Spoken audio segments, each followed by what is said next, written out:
นะครับสัญญาณไฟแดงที่แยกป่าโมกนะครับก็เกิดอุบัติเหตุนิดหน่อยนะครับขัดข้องตอนนี้ก็มีเจ้าหน้าที่นะครับของตำรวจสพป่าโมกและก็หน่วยกู้ภัยนะครับ VR นะครับอ่างทองนะครับ VR กู้ภัยอ่างทองก็เข้ามาร่วมช่วย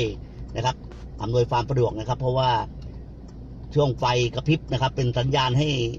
รถราต่างๆเข้าใจผิดและเกรงว่าจะเกิดอุบัติเหตุนะครับในอันตรายได้เอกราชนิวรายงาน